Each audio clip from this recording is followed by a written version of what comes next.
welcome to the new episode of Ghosting with Anya. I'm your host, Anya Smith. I just got done exercising downstairs in the basement for like 10 minutes. So, we are doing the new episode of the story. It's called The Crying in the Walls. That's the new one. So, anyway, just want to say thanks for checking out my podcast here on YouTube. And please check out my friend's podcast. It's called Read with Fearless. That's the new one. So please go check out his podcast. All he talks about is books. If you love books, please check out his videos. And if you like my book, go on Amazon and type my name, Anya Smith, Anya, and it will appear to you in front, and the price is in the bottom, like $13.99 of Anya's Ghost Stories Volume 1. So today we are doing The Crying in the Walls. That's the new episode. So anyway, please click like, share, and subscribe. Tell everybody about this channel, and please tell everyone about Fearless's channel. And his name is Fearless T. Cummings, which is Terrence, but that's just the middle name. But everyone used to call him by his middle name. Now they just call him by his first name, Fearless. Fearless. Cummings. Cummings. Please check out his podcast about reading, and he loves to read. And he talks about books a lot. He talks about how many books he has read and what those books are really about. But if you love them, please check it out. And if you love ghost stories, you can follow me here on YouTube, follow me on Instagram, and on TikTok. So let's get started. Please click like, share, and subscribe, and let's get started on this new episode. Don't be afraid. It's just a story. It's not gonna hurt you. It's not gonna give you any nightmares, but it will, be very fearless and be very brave about it. It's not gonna hurt you, I promise. It's just a story. So let's get started. This is chapter 45, which is season 3, episode 45. The Crying in the Walls. A young couple moved into a fixer-upper and began hearing soft crying at night. They assumed it was a neighbor until they realized the sound came from within their own walls. Wow, I would be really, really curious where that crying is coming from if I heard the sound either of a child crying or a man or a woman or whoever it else. Let's keep going. At first, it was muffled like a baby, then it grew into desperate sobs, then pounding like fists. Slamming against the plaster, they tore down the dry wall, but behind it was only brick. Yeah, I would probably do the same thing. So, if I would try to get close to the crying where the sound is really coming from, I would probably do the same thing. But I'm not going to, because I live in a basement in Bellevue with my boyfriend at the Oak Creek Apartments. And there's no way I'm gonna break that wall. I'll have to pay for it if I ever done that. One night, as the crying rose to screams, the wife pressed her ear to the wall. The sound stopped. She whispered, "Hello?" And a whisper replied, "Finally!" The next morning, a handprint appeared in the dust on the wall, larger than either of theirs, pressed deep enough to leave an imprint. Damn. Well, that's kind of creepy sometimes, but hey, you have to investigate it somehow. You have to find out where the crying is really from. It could be a child, like a newborn infant or something, or a mother who lost her babies during infancy or something, whatever. The loss of an infant or a husband or whatever. So let's go to the questions. Why does the crying escalate from muffled to screaming? Well, it's probably because there might be the spirit of a man or a woman or a little kid crying, looking for its mommy and daddy. Probably. It's the spirits. They cry because they lost something or someone in the past, like centuries ago, maybe in the 1700s. Perhaps the mother somehow lost her child, can't find it, and she died of a broken heart, and that's why she cries a lot, screaming, "Where's her baby?" Obviously, it's like, "Where's my baby? I want my baby so badly so I can take care of it properly." But perhaps it's the mother that's freaking out, can't find her child or her husband. But it could be a baby that's crying, wanting his or her mommy and daddy. Don't know how to find them, but if she like chooses the people who live in their old house, I mean, like literally, if like they were chosen to talk to the dead somehow. But here's what I'm gonna do right now. I'm not gonna do that. I am not conjuring anything because I've never done anything, but it comes naturally somehow. Spirits choose whoever they trust of the living. Depends. But these couple young people who bought the house, and one day they end up hearing crying somehow somewhere in the walls, and they're trying to investigate it, where it's coming from, but they can't find it. Perhaps maybe they, I don't know, like let's say the spirits, they were somehow maybe buried in the walls alive, or I don't know, they somehow were tortured. I don't know. They were rotting even in death. That's why they investigate this. So, yeah, this happens a lot. Anyway, let's go to number 2. Who is trapped in the walls? That's a good question. We need to figure it out. So, I have no idea who is trapped inside the walls.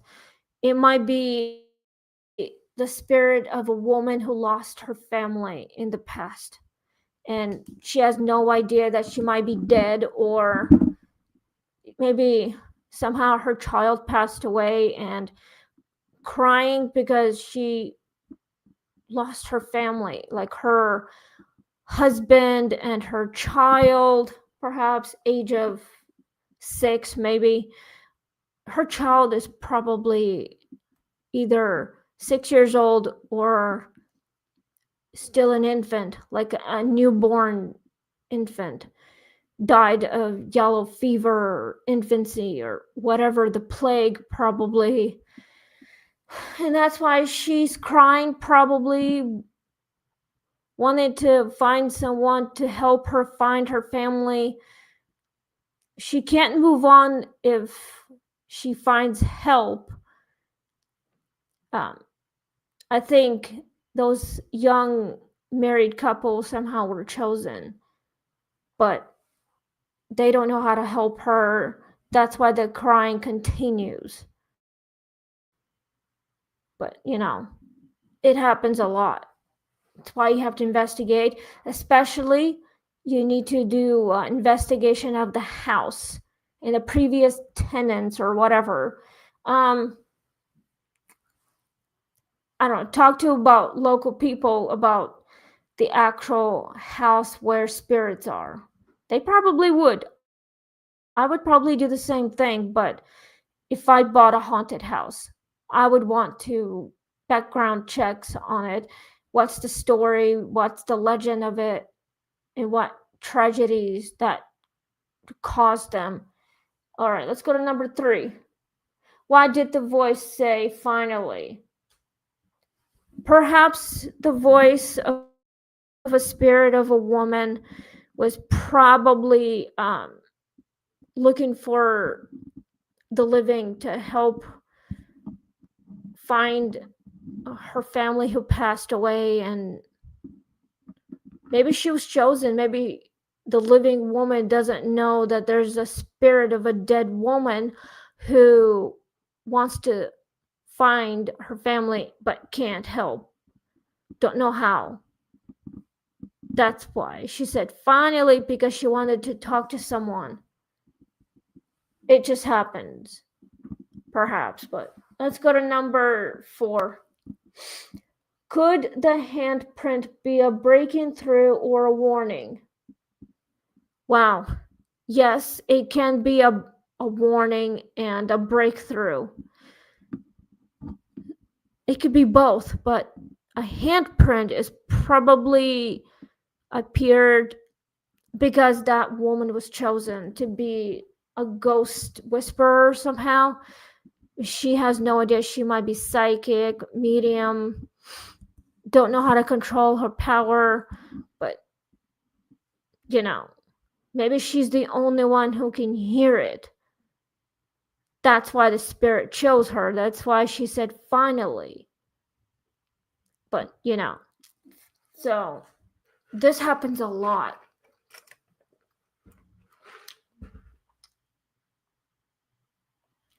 Why was only brick found behind the dry wall?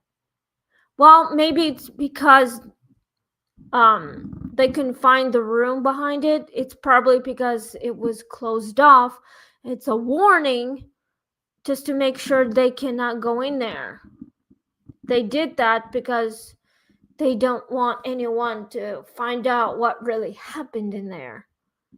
Maybe it's because there was a woman who died in that room. That's why they sealed it off, because they don't want to have someone break it through and discover it, that there's dead people in there, but the spirits are crying so much and they need help.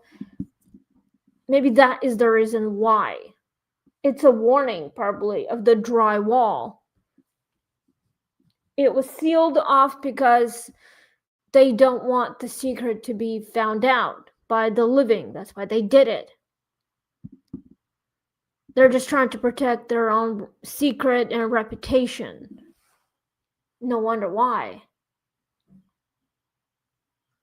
Should the couple stay or leave the house? Wow. They need to stay investigated or call professional ghost hunters and seek help to find out what's going on in that house. They would want to go and investigate it too. But if they're too scared, they need to leave the house and call for help, like paranormal investigators.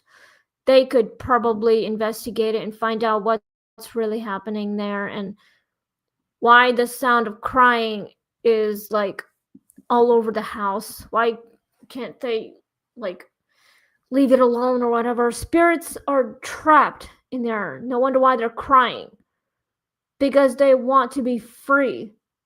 I mean, if it was me, I would want to find out really, really bad. I want to discover something that could be trapped in there. Or maybe it's something demonic that is pretending to be someone that you once loved. But, I would probably just stay away. How do old homes trap more than memories? That's a good question. But my guess is it's just the memories. It's like a time loop. When someone passes away, all they have is memories. Everything is shut down, but it's like a time loop repeating itself. All the memories are being replayed, and they're just spirits of the dead. I mean, I finally got a good title for my book, my second book. It is Anya's Ghost Stories Volume 2, The Return of the Dead. If you guys like that, please click the link. Please leave me a comment down below. Like right there. Down below. Right where I'm pointing at. Please leave me a comment if you like it. And all these memories are a part of our mind and body and everything. It's all a part of it. The house is like the heart. Like in the living room where the chandelier is, it's a part of us. It's just how it is. So, if you guys want me to do another story, I can. I will probably do it next week. So, the memories are a part of us. We all have memories. And once we pass away, our memories are trapped forever in the house. We cannot leave once we pass.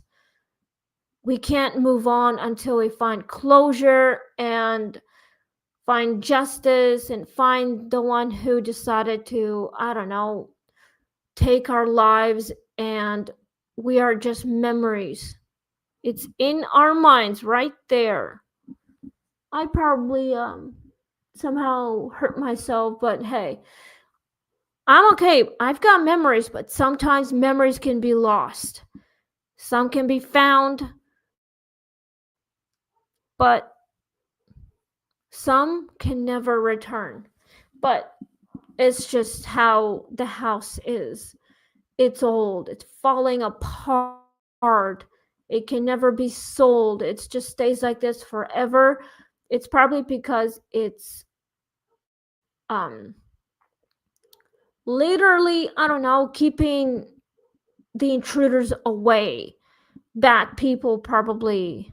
And it's haunted because people are scared they might be trapped there too. So it's just a memory. They are a part of us. And we're trying to forget, but somehow they always come back. So anyway, it is almost 1 p.m. and I just did a 10-minute exercise before I got on here on YouTube live.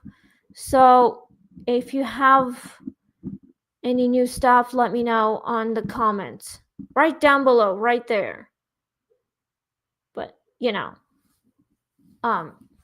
we can all like figure out what's next for all of us. And yes, I am going to be writing my book and put some new chapters, new pictures, new pages of everything, and the title and the new covers, the front and the back, custom made, and we are still going to be doing bookmarks and everything. Now we are going on Amazon and figured out what's going on, with my thing. So anyway, we are out of time right now. So I want to thank you for listening, and we will do the next episode, chapter 46, The Mirror That Showed Tomorrow, which is like the future, like the next day or whatever. Anyway, please click like, share, and subscribe. You can follow me here on YouTube and on Instagram and on TikTok. And please stay safe and just have fun, and don't go anywhere that could hurt. Like, do not go by yourself at night, and if you have a phone, please keep it with you. If someone tries to attack you, use your pepper spray on the bad guy who tried to hurt you. But this is Halloween, so I want you guys to stay safe and have fun, and happy Halloween. And we'll see you next Tuesday, episode 46. So have a great day and stay safe. Cheers. Please click like, share, and subscribe, and we'll see you next week. Bye.